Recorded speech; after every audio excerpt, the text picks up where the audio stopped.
Assalamualaikum warahmatullahi wabarakatuh. Terima kasih banyak untuk kalian semuanya udah klik video ini dan menyaksikan video ini sampai habis tentunya. Wow. Hari ini begitu indah ya, hari yang begitu indah dan patut kita syukuri juga pada hari ini kita bisa menikmati hari ini dengan baik tentunya.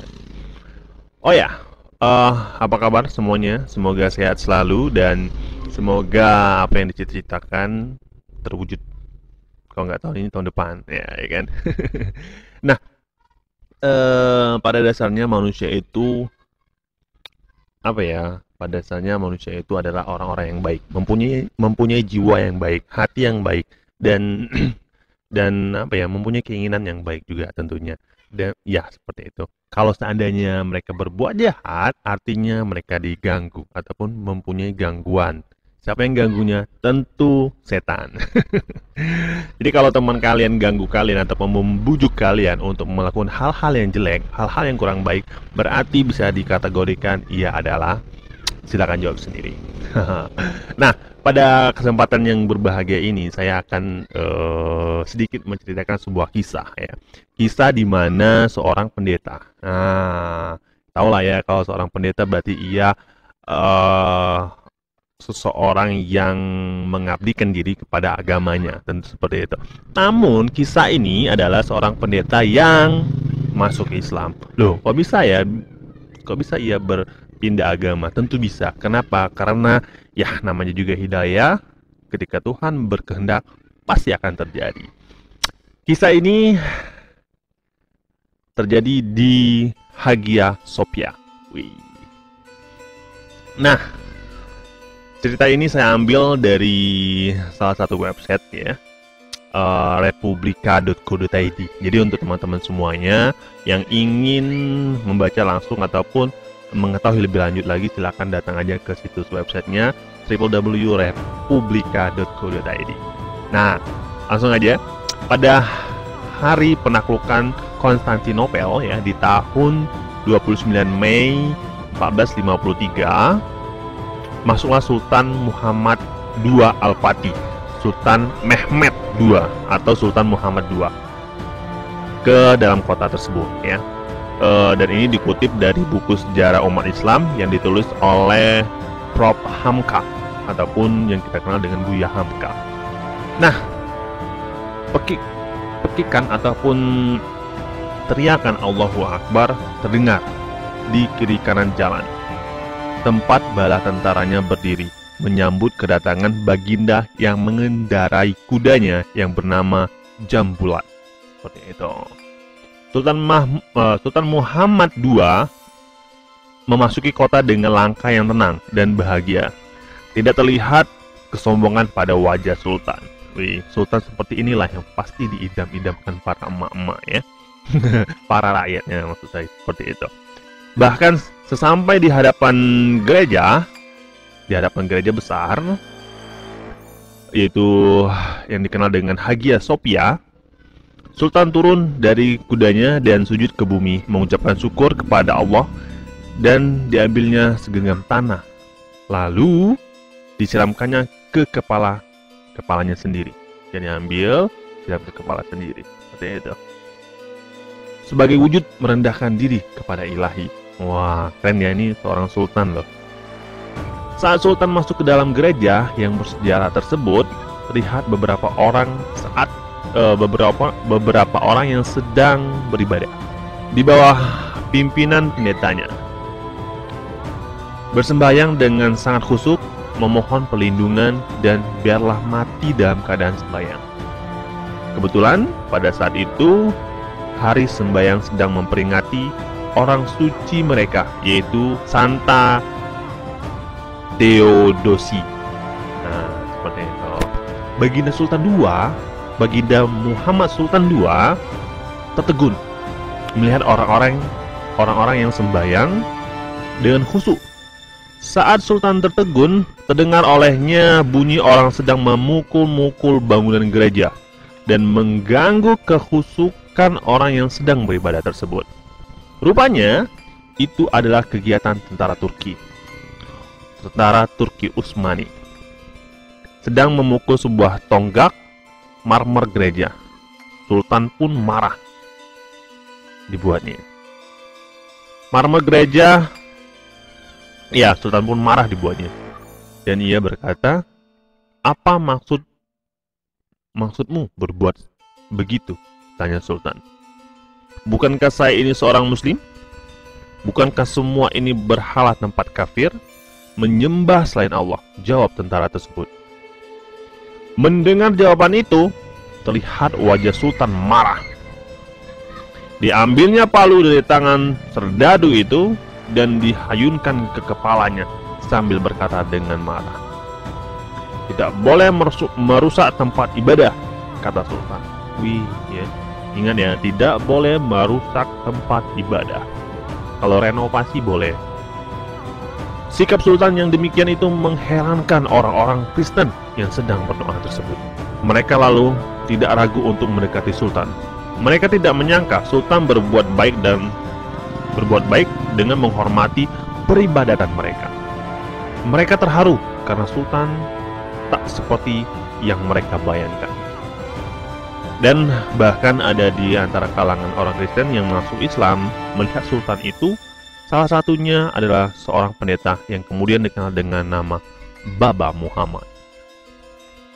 Pada waktu itu dinyatakan oleh Sultan dengan terus terang bahwasanya gereja-gereja yang ada di Konstantinopel tetaplah menjadi gereja, kecuali beberapa buah yang akan dijadikan masjid, yang terutama adalah Hagia Sophia itu sendiri. Pada waktu sudah menunjukkan waktu asar hari itu juga, maka Sultan sholatlah di gereja itu dan menjadikan sebagai masjid dan meresmikan namanya menjadi Hagia Sophia. Wah, udah mulai teringat kan Hagia Sophia, di mana di tahun, kalau nggak salah 2 tahun yang kemarin, Hagia Sophia itu menjadi masjid kembali setelah sebelumnya itu menjadi museum kalau nggak salah. Setelah segala tanda-tanda bekas peribadatan agama sebelumnya disingkirkan, kemudian di hari yang sama Sultan Muhammad II mengumumkan kepada rakyatnya jaminan memeluk agama kepada masyarakat di sana yang non-muslim. Jadi untuk semua rakyatnya yang non-muslim itu dijamin oleh Sultan bahwasanya mereka dipersilakan untuk beribadah dan memeluk agama sesuai kepercayaannya. Seperti itu. Tentara kekhalifahan Islam pun oleh dia dilarang mengganggu kebebasan beragama masyarakat Konstantinopel yang non-muslim. Wih. Baginda Sultan, maksud saya Sultan Muhammad II, mengeluarkan perintah bahwasanya tentara Islam sekali-kali tidak boleh mengganggu orang-orang Kristen. Ini ditulis oleh Profesor Hamka. Wih, ini ya keren ya. Sultan Muhammad II juga memerintahkan agar syiar agama Kristen dijalankan. Silakan untuk dijalankan. Sebagaimana biasanya, dia lalu mengundang beberapa orang uskup di bekas kerajaan Romawi. Sultan Muhammad II menyampaikan bahwa dia ingin sekali orang Kristen mengerjakan agamanya dengan sungguh-sungguh dan menghilangkan perselisihan sesama mereka. Ya, maka supaya umat Kristen berjalan dengan baik dan tidak terhalang. Seperti itu. Sultan menganjurkan supaya uskup-uskup itu memilih sendiri di kalangan mereka siapa yang layak menjadi patriark ataupun mempunyai gelar uskup tertinggi. Sultan menyatakan bahwa dia tidak ingin mengintervensi atau memaksa kehendaknya siapa yang akan dipilih menjadi patriark. Hanya saja Sultan meminta pemilihan itu dilakukan secara cepat dan dia akan menanggung biaya pemilihan patriark. Wih, mantap ya Sultan nih. Awalnya para uskup kaget dengan permintaan Sultan itu, seakan-akan tidak percaya sebab negeri mereka pernah diserang dan diduduki pula oleh kawan seagamanya sendiri saat terjadi perang salib. Diceritakan bagaimana sikap tak simpatik dari pasukan yang menduduki itu di tanah air mereka, karena mereka tidak mau bersatu di bawah pimpinan Paus. Mereka menyangka akan sama nasib mereka di bawah Sultan Muhammad II. Dan sudah lama pula di Konstantinopel tidak ada patriark. Maka setelah permintaan sultan itu, dipilihlah oleh para uskup itu Ignatius menjadi patriark. Pendeta yang terkenal menentang keras persatuan dengan Roma dulu. Selesai pelantikan, maka mereka bersama bertemu dengan sultan di istana. Oleh sultan, mereka disambut dengan serba kehormatan dan dijamu dengan sangat baik. Setelah makan-makan dan minum, maka keluarlah seorang penggawa membawa tongkat kebesaran patriark. Kemudian sultan bersabda, "Tuan adalah patriark kaum Nasrani di negeri ini. Semoga Tuhan selalu memberikan perlindungan bagi Tuan. Pandanglah selalu bahwa saya adalah sahabat Tuan dan sahabat jamaah Tuan. Segala hak Tuan dipusakai sejak dari nenek moyang Tuan. Pakailah kembali," kata sultan. Wow, luar biasa sekali ya. Setelah upacara selesai, patriark memohon diri hendak pulang. Sultan pun berdiri dari tempat duduknya dan bersama para pejabatnya mengantarkan patriark sampai ke pintu. Di halaman istana telah menunggu kuda kendaraan patriark yang sudah disediakan. Sampai terloncat dari mulutnya perkataan yang sebenarnya mesti dirahasiakan. Sebenarnya oleh patriark karena terharunya. Kaisar, kami sendiri tidak pernah melakukan begini kepada kami. Kemudian keluarlah sabda resmi dari sultan bahwa patriark aman dalam perlindungan sultan. Dan kedudukan patriark disamakan dengan para menteri yang lain dalam dinasti. Patriark ini derajatnya sama dengan menteri. Nah, dalam hal ini mengurus rakyat Turki Utsmani yang beragama Nasrani, baik dalam urusan sipil atau dalam urusan agamanya. Seperti itu. Oleh sebab itu, Patriark Konstantinopel mempunyai dua tugas, yaitu memimpin golongan sendiri dan menjadi satu di antara menteri-menteri kerajaan Turki Utsmani yang sama haknya dengan menteri yang lain. Seperti itu.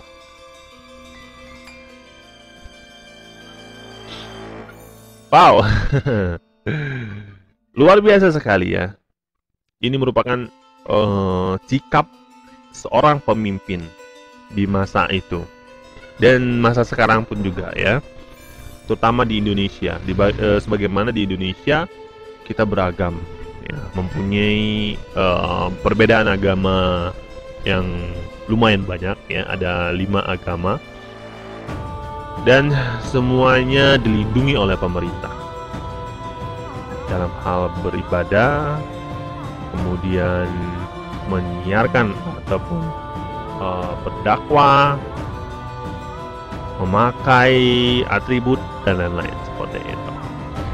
Inilah tadi info untuk para teman-teman semuanya pada sore hari ini, pada hari ini maksud saya, dan semoga ini bisa memberikan inspirasi serta cerita untuk orang-orang di sekitarnya seperti itu. Saya akhiri, wassalamualaikum warahmatullahi wabarakatuh.